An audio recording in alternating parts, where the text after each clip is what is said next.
अस्सलामु अलैकुम।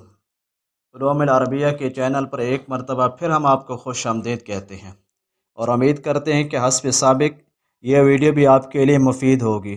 लाइक करेंगे, शेयर करेंगे और कमेंट्स बार के अंदर अपने कमेंट्स का इजहार करेंगे। तो लीजिए नाज़रीन, आज हम अपनी वीडियो का आगाज़ करते हैं सिलसिलतुल उलूमुल अरबिया से, यानी अरबी ज़ुबान व अदब के लिए 12 उलूम का जानना ज़रूरी है। तो उनमें से दूसरा इल्म आपके सामने आज ज़िक्र किया जाएगा और वो है इल्म सर्फ़।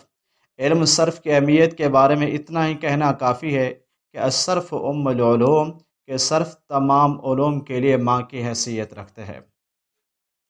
तो आज के इस वीडियो के अंदर हम बात करेंगे इल्म सर्फ़ की लुग़वी और इस्तिलाही तारीफ़ के बारे में, इसके मौज़ू, गर्ज़ व गायात और इसके मजालात के बारे में, यानी वो कौन से मैदान हैं जिनके अंदर इल्म सर्फ़ बहस करता है और कौन से वो मैदान हैं जिनमें इल्म सर्फ़ बहस नहीं करता। उसके बाद हम बात करेंगे वाज़े इल्म सर्फ़, यानी इल्म सर्फ़ के बानी, मुअस्सिस और उसके मूजिद कौन है। उसके बाद हम देखेंगे कि इल्म सर्फ़ और इल्म नहव का आपस में ताल्लुक़ क्या है, क्या ये दोनों एक इल्म हैं या दोनों अलग अलग इल्म की हैसियत रखते हैं। आखिर में हम बात करेंगे उम्महातुल कुतुब सर्फ़िया पर, यानी वो किताबें सर्फ़ की जिनके बग़ैर सर्फ़ की तारीख़ कभी भी मुकम्मल नहीं हो सकती, या वो किताबें जिनका जानना सर्फ़ के हर तालिब इल्म के लिए अज़हद ज़रूरी है और उनके बारे में मालूमात रखना अज़हद ज़रूरी है। तो लीजिए इल्म सर्फ़ के लुग़वी और इस्तिलाही माने पर बात करते हैं। लुग़त के अंदर सर्फ़ या मुश्तक़ है बाब सर्रफ़ा या सारफ़ा से, जिसका माना है तग़य्युर, तबद्दुल, एक हालत से दूसरी हालत की तरफ मुंतकिल होना, एक शय से दूसरी शय बनना या होना। और इस्तिलाह के अंदर इल्म सर्फ़ वो इल्म है जिसके ज़रिए से उस तब्दीली को पहचाना जाए, उस तग़यीर को पहचाना जाए जो कलमे के बिना में वाक़ होती है, कलमे के अवसान में होती है और इसके सीगे में होती है, और वो कई तरह की होती है। कभी हुरूफ़ की ज़्यादती से, कभी हुरूफ़ की कमी से, कभी हुरूफ़ के इदगाम से, कभी हुरूफ़ के इबदाल से, कभी क़ल्ब और तक़लीब से। तो बतौर नमूना एक मिसाल आपके सामने पेश खिदमत है। मिसाल के तौर पर लफ्ज़ साइदा, सीन, आइन और दाल है। ये 3 हर्फ हैं, माजी है। अब एक हर्फ की इस पर हम ज़्यादती करते हैं तो बन जाएगा साइदा यसआदो, साइदिन, असादा। अगर 2 हर्फ का हम इजाफ़ा करते हैं तो बन जाएगा मुसाइदिन, मुसाअदुन, मसादुन, इत्तसादा, तसादा। तो एक हर्फ से की ज़्यादती से या 2 हर्फ की ज़्यादती से इनकी हालत तब्दील हो गई है। माजी से वो मुज़ारे बन गया, इसमें फ़ाइल बन गया, इसमें मफ़ूल बन गया, बाब इफ़ाल बन गया, बाब तफ़ाउल बन गया, बाब तफ़ाउल बन गया। तो ये हालत का बदलना और इसके ज़रिए से हमें पता चलना, तो ये सब कुछ इल्म सर्फ़ के ज़रिए से ही मुमकिन है। अब हम बात करते हैं मौज़ू, इसके गर्ज़ व गायत के बारे में कि ये क्या है और इसके मजालात क्या हैं। इसके मौज़ू पर बात हो जाए कि अल-मुफ़रदातुल अरबिया, यानी वो अरबी के मुफ़रदात, वो कलिमात कि जिन पर बहस की जाती है उन अहवाल की वजह से जो उन पर लाहिक होते हैं, उन पर तारी होते हैं। कि मिसाल के तौर पर लफ्ज़ का सही होना, महमूज़ होना, मुअत्तल होना, अजवफ़ का होना, नाक़िस का होना, लफ़ीफ़ का होना, मुज़ाफ़ का होना। तो ये जिसके ज़रिए से हम पहचाने जाएँ तो वो इल्म सर्फ़ है। तो इसकी जो गर्ज़ व गायत है वो है सौनुल लिसान अन ख़ताई फ़ी कलामिल अरब, कि ज़ुबान को कलाम अरब के अंदर गलती करने से बचाना, लफ्ज़ों के अंदर भी और मानी के अंदर भी, ये इसकी गर्ज़ व गायत है। अब इसके बाद चलते हैं कि इसके मजालात की तरफ। इसके मजालात क्या हैं, इसके मैदान क्या हैं, इल्म सर्फ़ किन किन चीज़ों के अंदर बहस करता है और किन चीज़ों में बहस नहीं करता। तो सामीन, नाज़रीन, जिन चीज़ों पर बहस करता है वो 2 चीज़ें हैं। अस्माए मुतमक्किना, यानी वो अस्मा, वो इसम जो मोरब होता है आमिल के बदलने से, उसका आखिर बदल जाता है। और नंबर 2 वो अफ़ाल जो मुतसर्रिफ़ा हैं, जामिद नहीं हैं, माजी है, माजी से मुज़ारे है, मुश्तक़ बन जाते हैं, फ़ेल से मुज़ारे बन जाता है, माजी से मुज़ारे बन जाता है, तो इनसे बहस करता है। और वो जो हुरूफ़ हैं उनसे बहस नहीं होगी।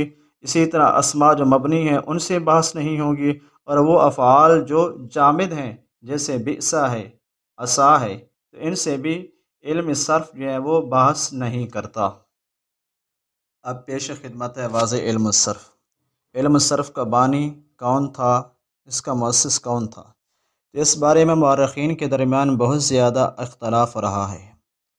روایات کے مطابق نصر بن عاصم یا عبد الرحمن بن ہرمز یا ابو اسحاق الحضرمی اس کے مؤسس اور واضح اول تھے، لیکن امام سیوطی رحمۃ اللہ علیہ اور کثیر علماء کے نزدیک اس کا مؤسس اول، اس کا واضح اول ابو الاسود الدویلی تھا، کہ جنہوں نے علم صرف کے کچھ قوانین وضع کیے۔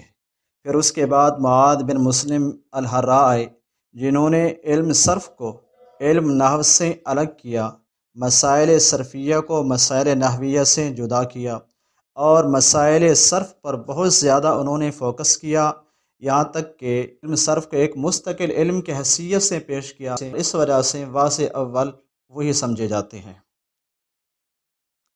صرف اور نحو دونوں ایک علم ہیں یا دو الگ الگ علم کی حیثیت رکھتے ہیں؟ تاریخ کے اندر دو دور گزرے ہیں۔ پہلا دور وہ ہے کہ جس میں دونوں علموں کو ایک سمجھا جاتا تھا، اور یہ ایک طبقے کی رائے تھی جو طبقہ بصریین کہلاتا تھا۔ یہی وجہ ہے کہ علماء متقدمین کی کتابوں میں ہم دونوں علموں کے مسائل کو یکجا پاتے ہیں، جیسا کہ سیبویہ کی کتاب الکتاب کے اندر جہاں ہم مسائل نحو کا تذکرہ پاتے ہیں تو اس کے ضمن میں مسائل صرف کو بھی پاتے ہیں۔ جب علم نے بہت زیادہ ترقی کی، علماء نے عربی زبان و ادب کے لیے اپنے آپ کو وقف کر دیا، تو علماء نے عربیت کے اندر غوطہ زن ہو کر اس کے اسرار اور اس کے رموز کو نکالنے کی کوشش کی، اور انہیں نکال کر دنیا عالم کے سامنے ایک مستقل علم کی حیثیت سے پیش کیا۔ تو انہی میں ایک علم صرف بھی تھا، اور ایسا کرنے والا معاذ بن مسلم الحراء تھا، اور جو طبقہ کوفیین کی نمائندگی کرتا تھا۔ تو اس وقت سے لے کر آج تک یہ علم ایک مستقل علم کی حیثیت سے چلا آ رہا ہے کہ علم صرف اور نحو دونوں ایک دوسرے کے لیے مکمل ہیں، متمم تو ہیں، لیکن ایک علم نہیں ہے، دو الگ الگ علم کی حیثیت رکھتے ہیں۔ جب ہم کتب قدیمہ کی طرف دیکھتے ہیں، دو طرح کی کتابیں ہمارے سامنے آتی ہیں۔ پہلی قسم کی وہ کتابیں ہیں جو ہیں تو مسائل نحو کے بارے میں، لیکن ان کے ضمن میں مسائل صرف کا تذکرہ آتا ہے، جیسے الکتاب لسیبویہ، الحمزہ لابی اسحاق الحضرمی، لیس فی کلام العرب لابن خالویہ۔ اور دوسری قسم کی وہ کتابیں ہیں جو صرف اور صرف مسائل صرفیہ سے تعلق رکھتی ہیں، کسی اور چیز سے تعلق نہیں رکھتی، جیسے التصریف لابی علی الاحمر، التصریف للمازنی، اور یہ وہ پہلی کتاب ہے جو دنیا عالم میں التصریف کے نام سے، تصریف کے حوالے سے منصہ شہود پر آئی ہے۔